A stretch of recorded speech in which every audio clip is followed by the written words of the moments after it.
So here the reality is that there are lots of aspirants confused with the myth history and the real history. നമ്മൾ ഒരുപാട് സ്ഥലത്ത് വായിക്കുന്നു, കുറേയൊക്കെ വളരെ തെറ്റായിട്ട് എഴുതപ്പെട്ട ഹിസ്റ്ററിയും തെറ്റായിട്ട് എഴുതപ്പെട്ട ഇൻഫർമേഷൻസും, പിന്നെ കുറേയൊക്കെ റിയൽ ആയിട്ടുള്ളതാണ്. അപ്പൊ റിയൽ ആയിട്ടുള്ളത് ഏത്, മിത്ത് ആയിട്ടുള്ളത് ഏത്? UPSCക്ക് വേണ്ടത് റിയലിസ്റ്റിക് ആയിട്ടുള്ള ഹിസ്റ്ററിയാണ്. ചിലപ്പോൾ വിക്കിപീഡിയ നോക്കുമ്പോഴും മറ്റുള്ള സൈറ്റ്സ് നോക്കുമ്പോഴും കുറെ ഹിസ്റ്റോറിക്കൽ ഇൻഫർമേഷൻസ് തന്നിട്ടുണ്ട്. അതിൽ ഡേറ്റയും ഫാക്റ്റും ഫിഗറും അല്ലെങ്കിൽ സ്റ്റോറിയും കാര്യങ്ങളൊക്കെ കുറേയൊക്കെ സോക്കോൾഡ് എന്താ പറയുക, മിത്തോളജിക്കൽ ആയിട്ടുള്ള ഇന്റർപ്രിട്ടേഷൻസ് ആവാം. അത് യു പി എസ് സിക്ക് UPSC അതിന് വാല്യൂ കൽപ്പിക്കുന്നില്ല. സോ അക്കാദമിക് ആയിട്ടുള്ള സയന്റിഫിക് ആയിട്ടുള്ള ഹിസ്റ്ററി, റിയലിസ്റ്റിക് ഹിസ്റ്ററി, അതായിരിക്കണം നമ്മൾ പഠിക്കേണ്ടത്. ഇനി ഇത് പഠിക്കാനായിട്ട് ഒരുപാട് സൊല്യൂഷൻസ് ഉണ്ട്. ഞാൻ പറഞ്ഞു ന്യൂമോണിക് സ്റ്റൈൽ ഒരു സൊല്യൂഷനാണ്. ഇൻഡസ് സിവിലൈസേഷൻ പഠിക്കുമ്പോഴും ഫ്രീഡം സ്ട്രഗിൾ പഠിക്കുമ്പോഴും മുഗൾ ഹിസ്റ്ററി പഠിക്കുമ്പോഴും അമേരിക്കൻ റവല്യൂഷൻ പഠിക്കുമ്പോഴൊക്കെ ഒരുപാട് ന്യൂമോണിക്സ് യൂസ് ചെയ്ത് കഴിഞ്ഞാൽ ഈ പറഞ്ഞ സാധനങ്ങളൊക്കെ എക്സാം ഹാളിൽ നമുക്ക് റീകോൾ ചെയ്യാൻ ഈസി ആയിരിക്കും.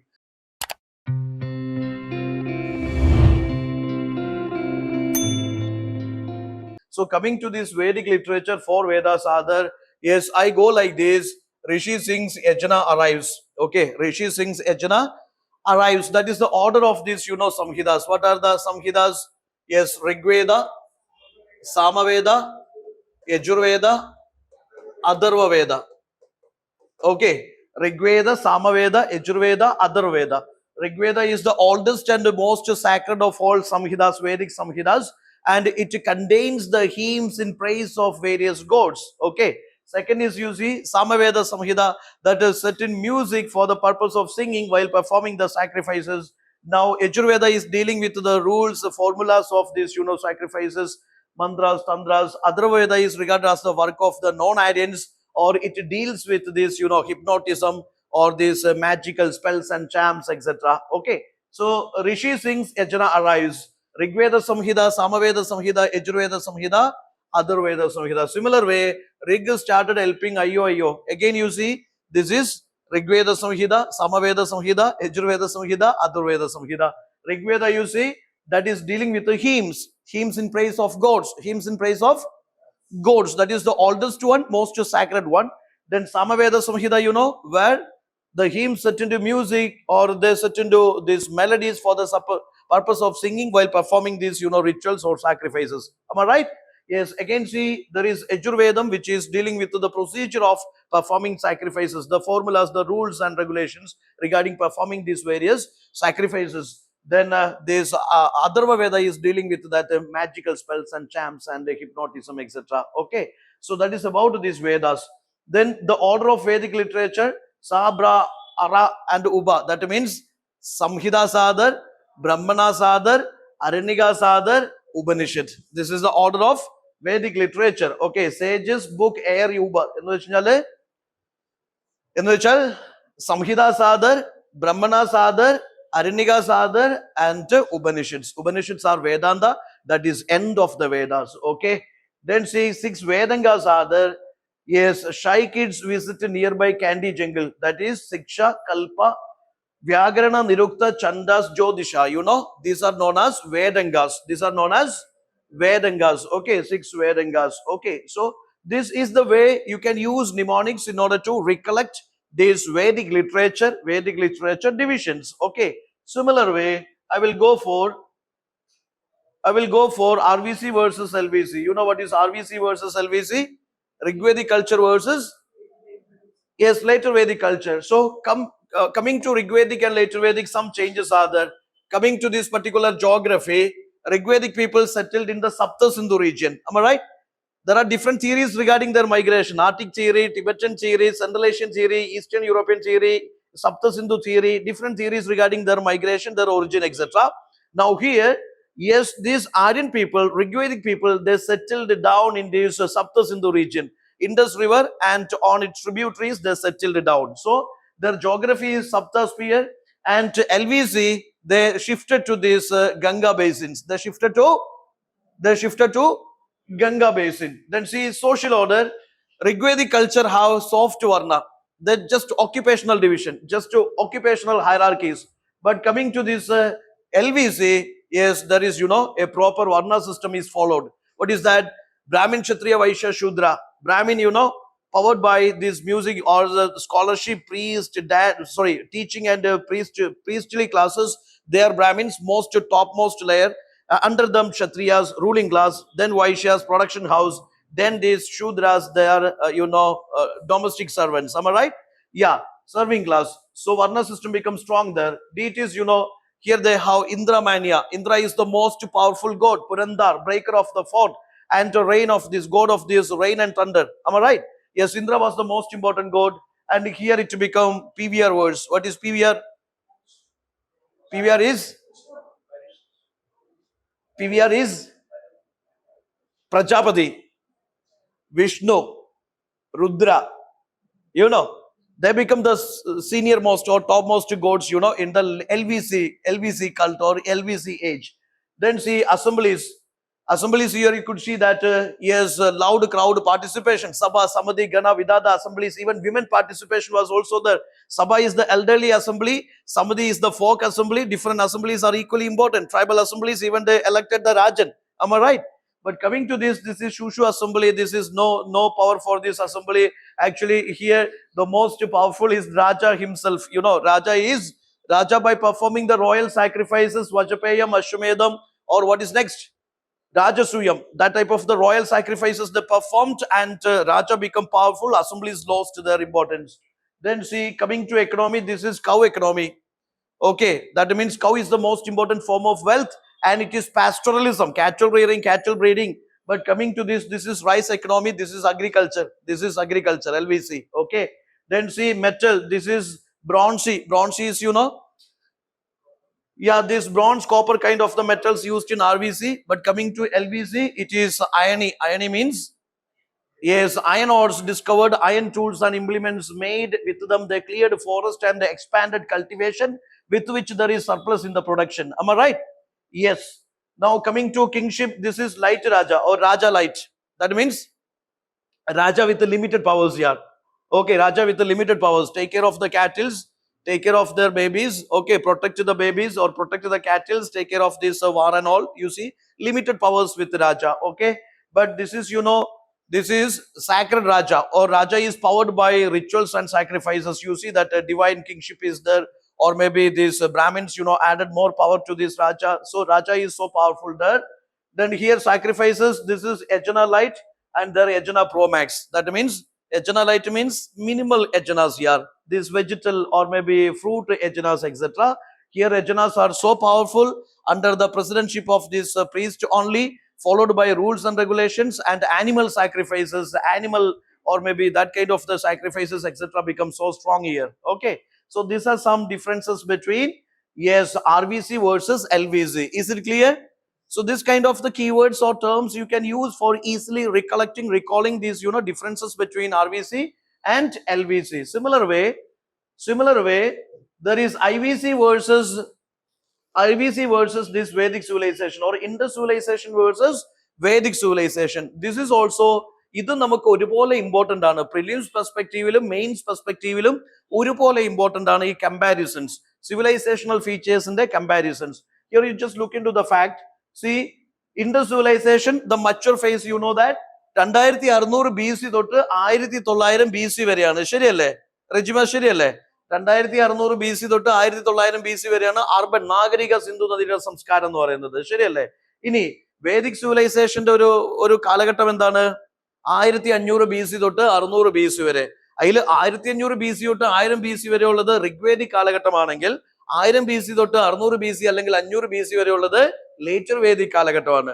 പക്ഷെ രണ്ടും ഒരുപോലെ, രണ്ടും എന്താണ്? റൂറൽ സംസ്കാരങ്ങളായിരുന്നു, നാഗരിക സംസ്കാരങ്ങളല്ലായിരുന്നു. ഓക്കെ, പക്ഷെ ഇത് 2600 തൊട്ട് 1900 വരെയുള്ള കാലഘട്ടം നാഗരിക സംസ്കാരമായിരുന്നു. Okay, then see, coming to this Bronze Age, the first urbanization happened in India with the Indus Valley civilization. Am I right? First urban civilization. And here you see that in the later Vedic age, because of the use of these iron tools, there is forest clearing, agricultural expansion, surplus production, because of which there is growth in trade and commerce, because of which there is appearance of the towns and cities, and second urbanization. Okay, towards the end of this LVC, you can see that second urbanization. എന്ത് സംഭവിച്ചു? Second urbanisation സംഭവിച്ചു. പക്ഷെ അത് 500-600 BC കാലഘട്ടത്തിലാണ്. Okay, അത് LVCന്റെ end സ്റ്റേജിലേക്കാണ് second urbanisation സംഭവിക്കുന്നത്. ഇനി geographical spread നോക്കിക്കഴിഞ്ഞാൽ Indus civilization existed on the bank of these Indus and Gagra rivers, covering these areas of northwest, eastern Afghanistan, Gujarat, Balochistan, Punjab, Sindh. ഈ പറഞ്ഞ ഏരിയാസിലാണ് എന്തുണ്ടായിരുന്നത്? ഇൻഡസ് വാലി സിവിലൈസേഷൻ ഉണ്ടായിരുന്നത്. എന്തുണ്ടായിരുന്നത്? Indus Valley civilisation ഉണ്ടായിരുന്നത്. ഇനി ഇവിടെ coming to Vedic കൾച്ചറിലേക്ക് വരുമ്പോൾ അതിന്റെ RVC കാലഘട്ടം എവിടെയായിരുന്നു?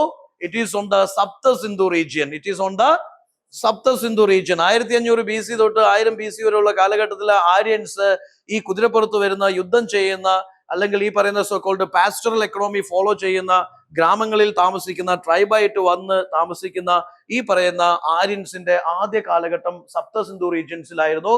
പിന്നീട് LVC കാലഘട്ടത്തിലേക്ക് അവർ എന്ത് ചെയ്തു? ഗാംഗറ്റിക് ബേസിൻസിലേക്ക് ഷിഫ്റ്റ് ചെയ്തു. Okay, that is about there geography.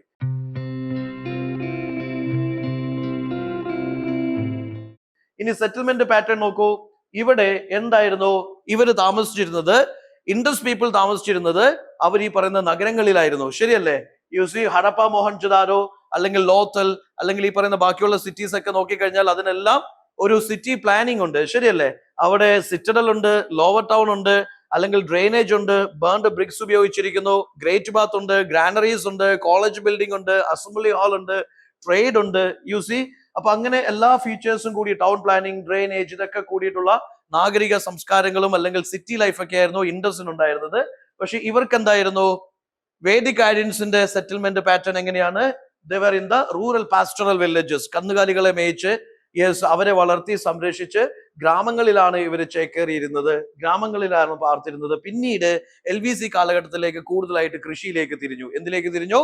കൃഷിയിലേക്ക് തിരിഞ്ഞു. ഓക്കെ, പൊളിറ്റിക്കൽ സ്ട്രക്ചർ ഇവിടെ ഇൻഡസ് സിവിലൈസേഷനിൽ ഒരു രാജാവ് ഉണ്ടായിരുന്നു, ചക്രവർത്തി ഉണ്ടായിരുന്നു, അയാൾക്കൊരു ഭാര്യ ഉണ്ടായിരുന്നു, മക്കളുണ്ടായിരുന്നു, അല്ലെങ്കിൽ ചക്രവർത്തി പവർഫുൾ ആയിരുന്നു എന്നുള്ള യാതൊരു എവിഡൻസും നമുക്ക് കിട്ടിയിട്ടില്ല. ശരിയല്ലേ?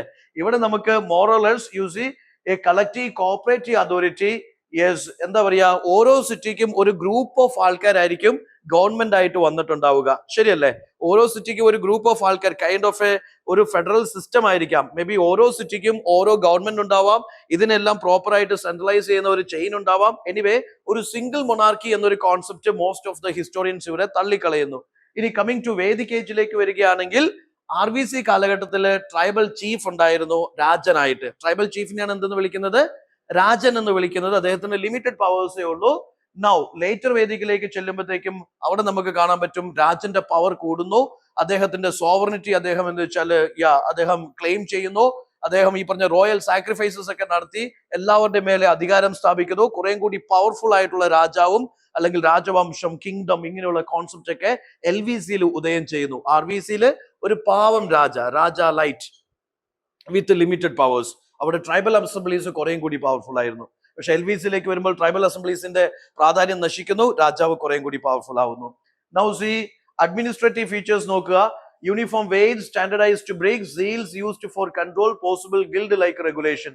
അപ്പം അഡ്മിനിസ്ട്രേറ്റീവ് ഫീച്ചേഴ്സ് നോക്കിക്കഴിഞ്ഞാൽ നിങ്ങൾക്ക് മനസ്സിലാവും ഇവിടെ കൃത്യമായിട്ടുള്ള ഒരു ഭരണ സംവിധാനം ഉണ്ടായിരുന്നു. നമുക്ക് കാണാൻ പറ്റും സീൽസ് ആൻഡ് സീലിംഗ്സ് അത് വളരെ കൃത്യമായിട്ട് ആക്യുറസിയോട് കൂടി നിർമ്മിച്ച സീൽസും സീലിംഗ്സും പ്രോപ്പർ ആയിട്ടുള്ള ട്രേഡ് ആൻഡ് കൊമേഴ്സും വെയ്റ്റ്സ് ആൻഡ് മെഷേഴ്സ് ഒക്കെ സൂചിപ്പിക്കുന്നത് വളരെ കൃത്യമായിട്ടുള്ള ഒരു അഡ്മിനിസ്ട്രേറ്റീവ് സ്ട്രക്ചർ ഇവിടെ ഫോളോ ചെയ്തിട്ടുണ്ടായിരുന്നു. ഇങ്ങോട്ടേക്ക് വരുമ്പോൾ kingship based authority, redistribution through ബലിദാന, political power sacralised. Or initial സ്റ്റേജിൽ RVC സ്റ്റേജിൽ നമുക്ക് കാണാൻ പറ്റും പ്രോപ്പർ ടാക്സേഷൻ ഇല്ല, റെഗുലർ ആർമി ഇല്ല, പ്രോപ്പർ അഡ്മിനിസ്ട്രേറ്റീവ് സ്ട്രക്ചറോ ഹൈറാർക്കിയോ ബ്യൂറോക്രസിയോ ഒന്നുമില്ല. ഒരു രാജാവും അദ്ദേഹത്തിനെ സഹായിക്കാൻ കുറച്ച് ആൾക്കാരും. പക്ഷെ ലേറ്റർ വേദിക്കിലേക്ക് വരുമ്പോഴത്തേക്കും കുറേ കൂടി ബ്യൂറോക്രസി എക്സ്പാൻഡഡ് ആവുന്നു. സംഗ്രഹിത്രി പോലെയുള്ള സംഭവങ്ങളൊക്കെ കാണുന്നില്ലേ? ഒരു ട്രഷറി ഉണ്ടാവുന്നു, ട്രഷറിക്ക് ഇൻചാർജ് ട്രഷറർ ഉണ്ടാവുന്നു, ടാക്സേഷൻ സിസ്റ്റം ഉണ്ടാവുന്നു, റെഗുലർ ആർമി ഉണ്ടാവുന്നു, അഡ്മിനിസ്ട്രേഷൻ എക്സ്പാൻഡ് ചെയ്യുന്നു. അപ്പൊ കുറച്ചും കൂടി നല്ല രീതിയിൽ LVCയിൽ അഡ്മിനിസ്ട്രേറ്റീവ് സ്ട്രക്ചർ ബിൽഡപ്പ് ആവുന്നു. RVCയിൽ അങ്ങനെ നമുക്കൊന്നും കാണാനായിട്ടില്ല. Now economy. ഇവിടെ എന്താണ് ഇൻഡസ് സിവിലൈസേഷന്റെ എക്കണോമിന്റെ പ്രത്യേകത എന്താണ്? ഇൻഡസ് സിവിലൈസേഷന്റെ എക്കണോമി എന്ന് പറയുന്നത് ഇവര് ജീവിച്ചിരുന്നത് അഗ്രികൾച്ചറൽ സർപ്ലസിലാണ്. ശരിയല്ലേ? ഈ വീറ്റും ബാർലിയും മില്ലറ്റ്സും കോട്ടൺ ഒക്കെ നല്ല രീതിയിൽ പ്രൊഡ്യൂസ് ചെയ്തതുകൊണ്ട് തന്നെ അവർക്ക് അതിന്റെ സർപ്ലസ് ട്രേഡ് ചെയ്യാൻ പറ്റി. ഇവർക്ക് മെസോപ്പൊട്ടോമിയായിട്ട് ട്രേഡ് ഉണ്ടായിരുന്നു. മെലുവ, the term used in the Sumerian reports, records Meluwa. Okay, similar way Dilmen and Makan, you see that Bahrain, Oman, middle intermediary stations between the trade between Mesopotamia and Indus. ശരിയല്ലേ? അപ്പോൾ വളരെ കൃത്യമായിട്ടുള്ള ഒരു network ഉണ്ടായിരുന്നു. Trade, international ട്രേഡിന്റെ network ഉണ്ടായിരുന്നു. ലോക്കലിൽ artificial dockyard ഉണ്ടായിരുന്നു. അതൊരു maritime ട്രേഡിന്റെ ഹബ്ബായിരുന്നു. അപ്പൊ നല്ലൊരു trade networks, internal and external trade networks ആർക്കുണ്ടായിരുന്നു? ഇൻഡസ് പീപ്പിളിനുണ്ടായിരുന്നു. അപ്പോൾ ട്രേഡ്, കൃഷി ഇതെല്ലാം കൂടി ചേർന്നതാണ് അവരുടെ എക്കണോമി. ഇവിടെ നോക്കുമ്പോൾ നമുക്ക് മനസ്സിലാവും RVCയിലെ ആദ്യത്തെ എക്കണോമിന്റെ മെയിൻ സബ്സിസ്റ്റൻസ് എന്ന് പറയുന്നത് പാസ്റ്ററലിസം ആണ്. ശരിയല്ലേ? RVC റിഗ്വേദിക് ഗൈഡൻസ് മോസ്റ്റ്ലി എന്തിലാണ് റിലൈ ചെയ്തത്? ഈ പറയുന്ന കാറ്റിൽ റിയറിംഗ് ബ്രീഡിംഗ് അല്ലെങ്കിൽ കന്നുകാലികളെയൊക്കെ വളർത്തി അതുകൊണ്ട് ജീവിച്ചു പോകുന്ന ആൾക്കാരാണ് റിഗ്വേദിക് ഗൈഡൻസ് എന്ന് പറയുന്നത്. പിന്നീടാണ് അവർ കൂടുതലായിട്ട് എന്തിൽ ഫോക്കസ് ചെയ്യുന്നത്? കൃഷിയിൽ ഫോക്കസ് ചെയ്യുന്നത്. ഏത്? LVC കാലഘട്ടത്തിൽ.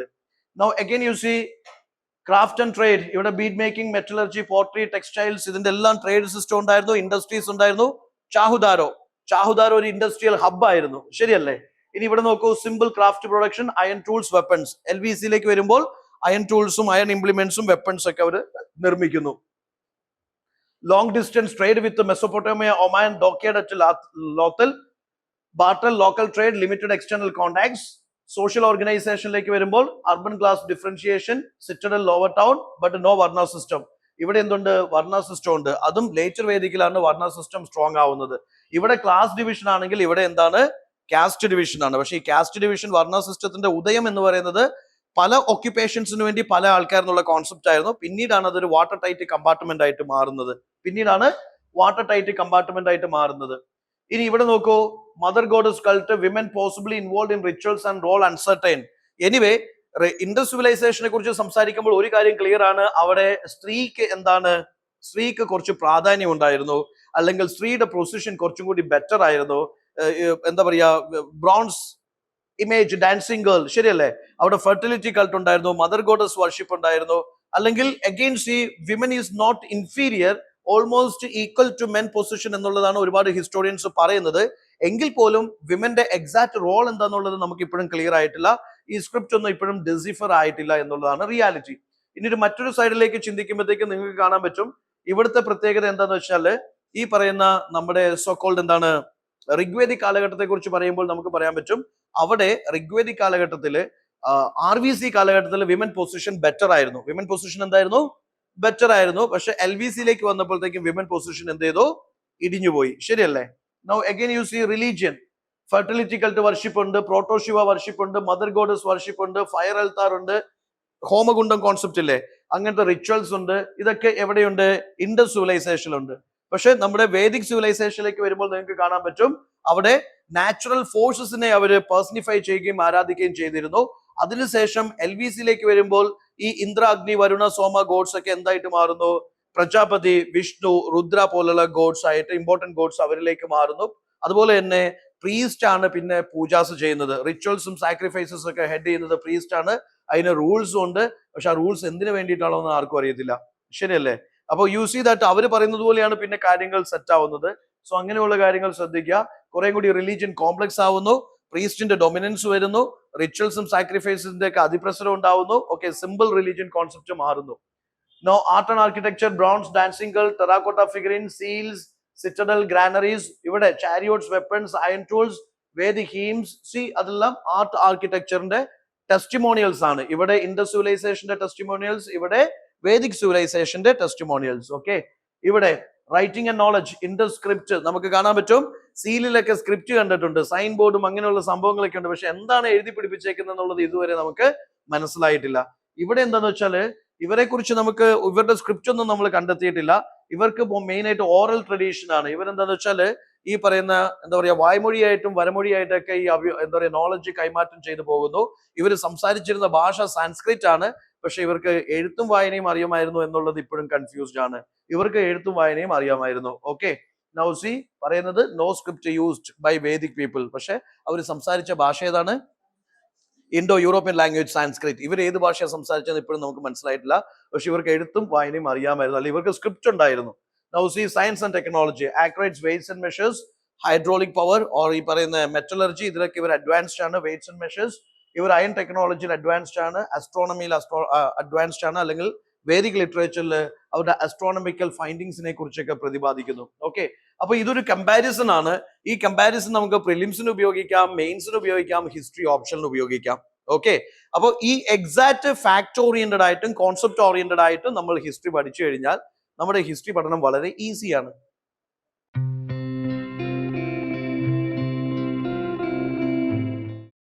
Gallant IAS, chasing your passion to ace.